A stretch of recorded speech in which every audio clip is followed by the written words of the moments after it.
She has no right to any of it. My sister-in-law's voice cut through 30 conversations at once. The string lights we'd spent 2 hours hanging that afternoon swayed gently above the garden.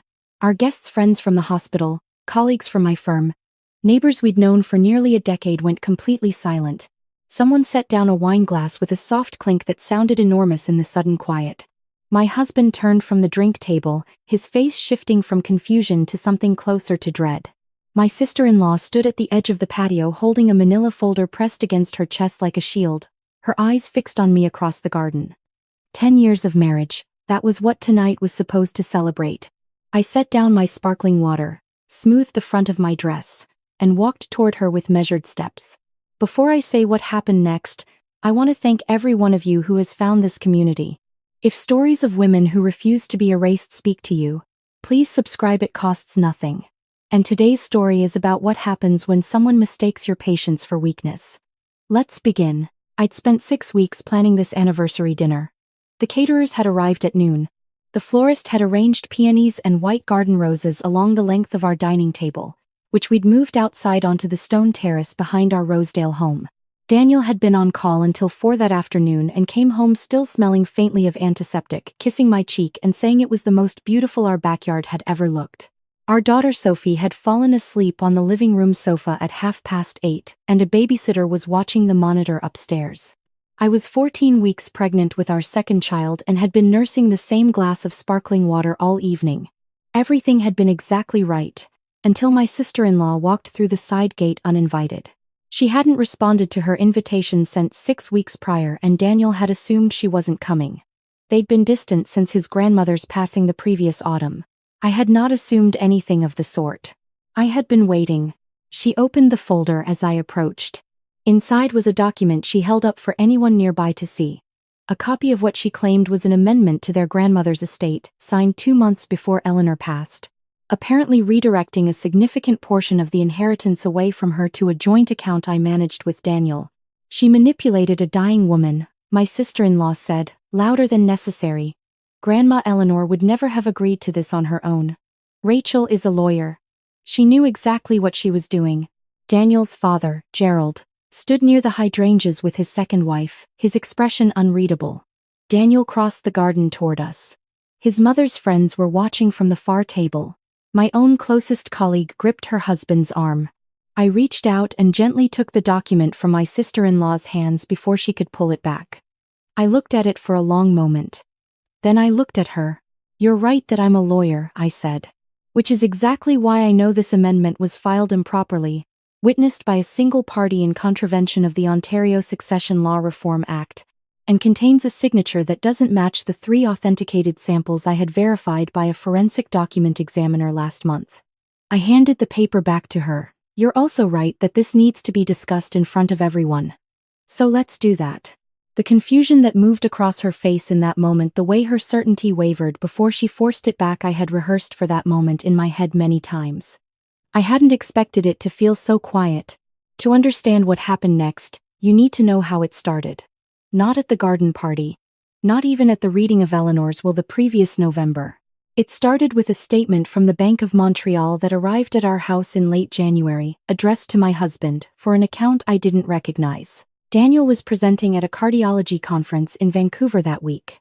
I set the envelope aside assuming it was junk mail, a new account offer, a credit card solicitation.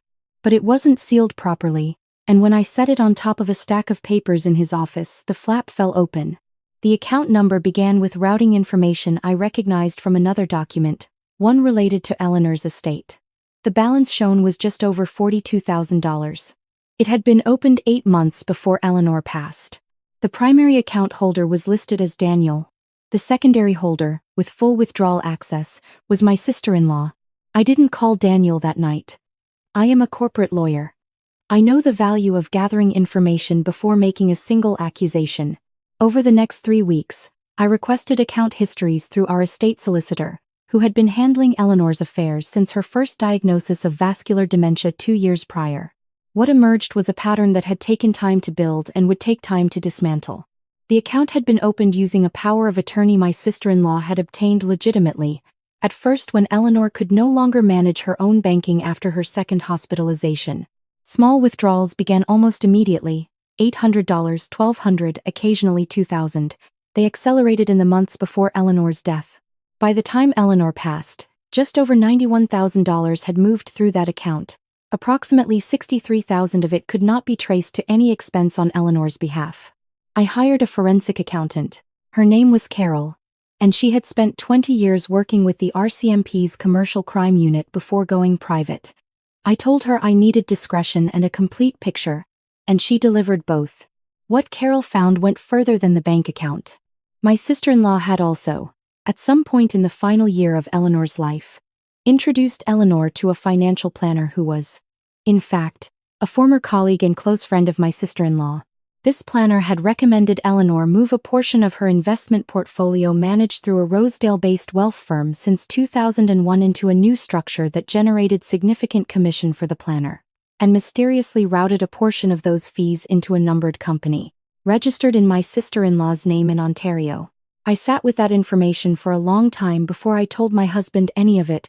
When Daniel came home from Vancouver, I cooked dinner, put Sophie to bed, and sat across from him at the kitchen table with a single folder of documents in front of me. He asked if something was wrong. I told him I needed him to look at some things with me and to stay as calm as he could while he did. He is a cardiologist. He is better than most at staying calm under pressure. But his hands trembled when he turned the third page. "How long have you known?" he asked. 3 weeks, I said. I needed to be certain before I said anything to you.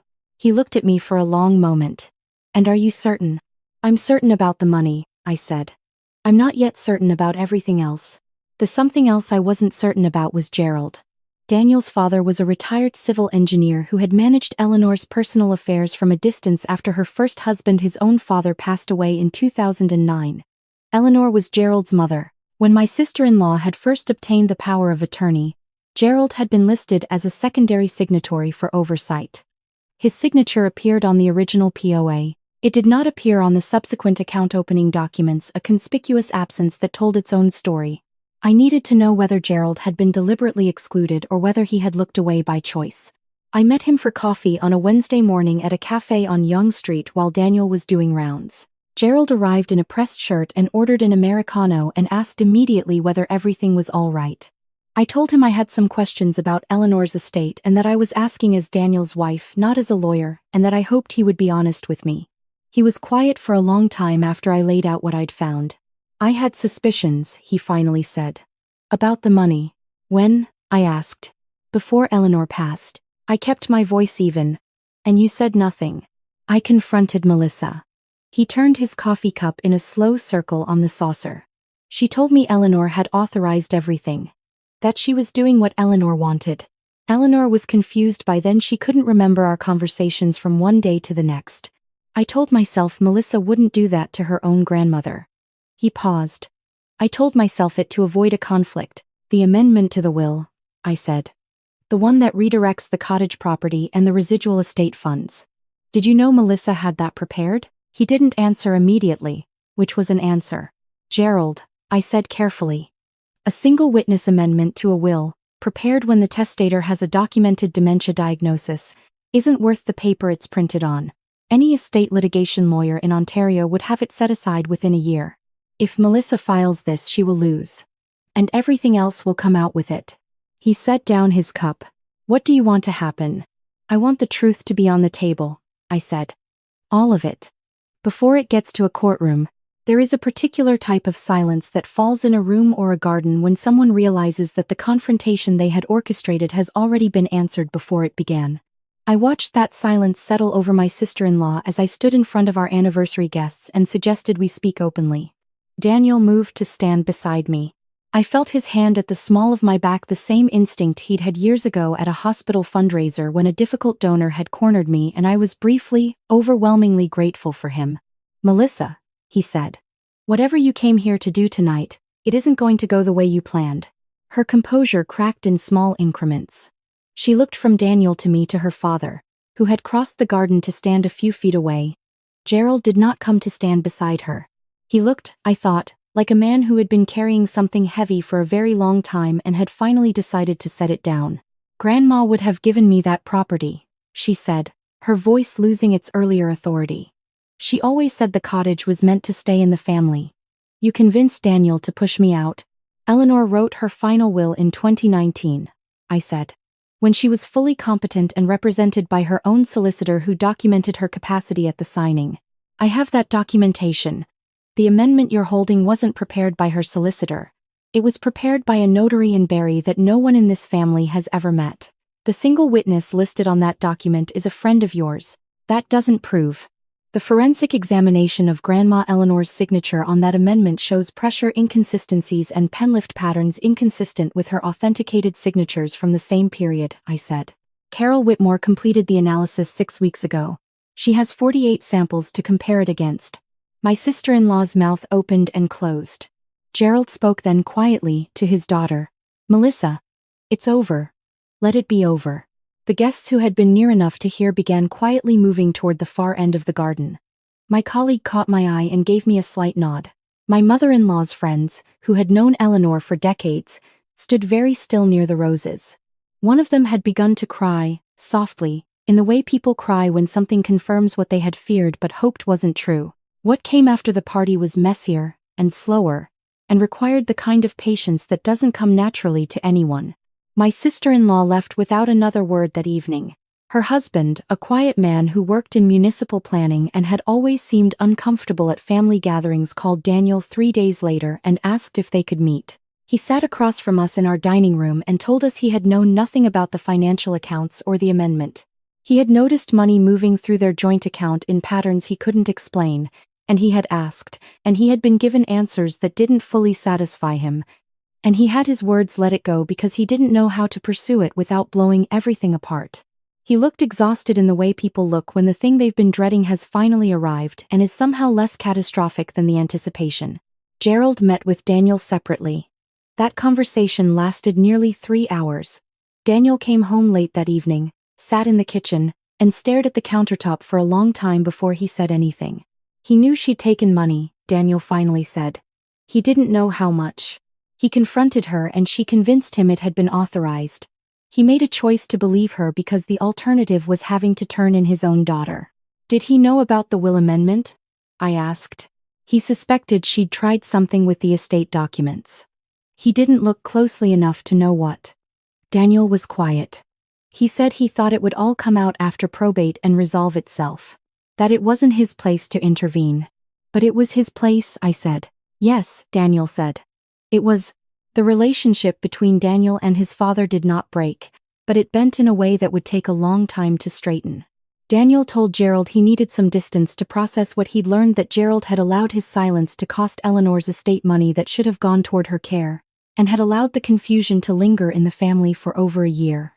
Gerald did not argue. He said he understood, and that he was sorry, and I believed that he meant it, which didn't make the damage smaller. I sat down with our estate solicitor and our financial accountant and Carol Whitmore and a colleague of mine who specialized in elder financial abuse. Between us, we pieced together a full accounting. The total amount withdrawn inappropriately from Eleanor's accounts over approximately 22 months was just under $87,000. Some of it had been funneled through the numbered company. Some had been deposited directly into my sister-in-law's personal account. A small portion had gone to her son's private school tuition, a detail that surfaced later and stopped everyone in the room cold, because it made it real in a way that account ledgers somehow hadn't. The decision about what to do with that accounting was one of the most difficult conversations Daniel and I had during our marriage. Not because we disagreed, exactly, but because we had to decide together how much justice we wanted and what shape that justice should take. Daniel wanted a full report filed with the police. I understood that instinct. I felt it myself. Eleanor had been a woman who made her own tea at 91, who remembered the names of every plant in her cottage garden, who had told me once, on a rainy afternoon on her porch, that the secret to a long marriage was to keep surprising each other. She had deserved better than what happened to her in her final years. We filed the report. The process was exactly as slow and uncertain as I told Daniel it would be. Financial elder abuse cases in Ontario often are, but we filed it because the record needed to exist, and because Eleanor's solicitor, who had known her for 30 years, told me quietly that Eleanor would have wanted the truth documented somewhere. My sister-in-law was not charged immediately. These things take time. But the amendment to the will was set aside by the estate court within 4 months, exactly as I'd told Gerald it would be. The cottage passed according to Eleanor's 2019 will. The numbered company was dissolved after the CRA opened an inquiry. Her husband filed for separation in the spring. He called me once during that period, not to discuss the legal situation but to ask, with genuine uncertainty in his voice, whether I thought he had been complicit. I told him that not knowing is different from choosing not to look, and that only he could determine which category he fell into. He was quiet for a moment and then said thank you, and I thought that was probably the most honest conversation I'd had with him in 10 years of family dinners. The unexpected thing, the thing I had not planned for and could not have engineered, was what happened with my mother-in-law's oldest friend, a woman named Patricia who had known Eleanor since the 1970s and had been quietly excluded from family events after expressing concerns about Eleanor's care in her final year. Patricia called me in February, having heard through the network of women who had loved Eleanor that something had finally been done. She asked if we could meet. We sat in a corner of a cafe on Bloor Street, and she told me that she had raised concerns to Gerald directly in Eleanor's final months, that she had noticed the confusion around Eleanor's finances and had said so plainly, and had been told, politely but firmly, that it was a family matter. I should have pushed harder, she said. You raised it with the person who should have acted, I said. That's not the same as saying nothing. She looked at me with the particular expression of someone who had carried guilt for a long time and wasn't sure they had permission to set it down. How did you know where to start? She asked. When you found out something was wrong. How did you know what to do with it? I thought about that for a moment. I thought about the BMO statement with the loose envelope flap. About the 3 weeks of saying nothing to Daniel while I made sure I had something real to say. About the conversation with Carol Whitmore and the forensic report and the files I had kept in a locked drawer of my desk at home for months before my sister-in-law walked through our garden gate. I've spent 15 years working in environments where people try to obscure what they've done with paperwork, I said. The paperwork always has more to say than the people. Patricia smiled at that. She had been a tax lawyer before retirement. We ordered second coffees. We talked for another hour about Eleanor, about the cottage, about the garden Eleanor had kept in Muskoka and the way she used to name the loons on the lake. I hadn't expected to gain a friendship from all of this. But I found that grief, when it's been ignored long enough, creates its own kind of alliance among the people who refuse to look away from it. Our second daughter was born on a bright October morning with a set of lungs that announced her intentions to the entire ward. Daniel held her in the delivery room and wept in the uncomplicated way he rarely allowed himself to cry, shoulders shaking, no attempt to control it. Sophie met her sister that afternoon and immediately began telling the baby, in complete seriousness, all the rules of the household.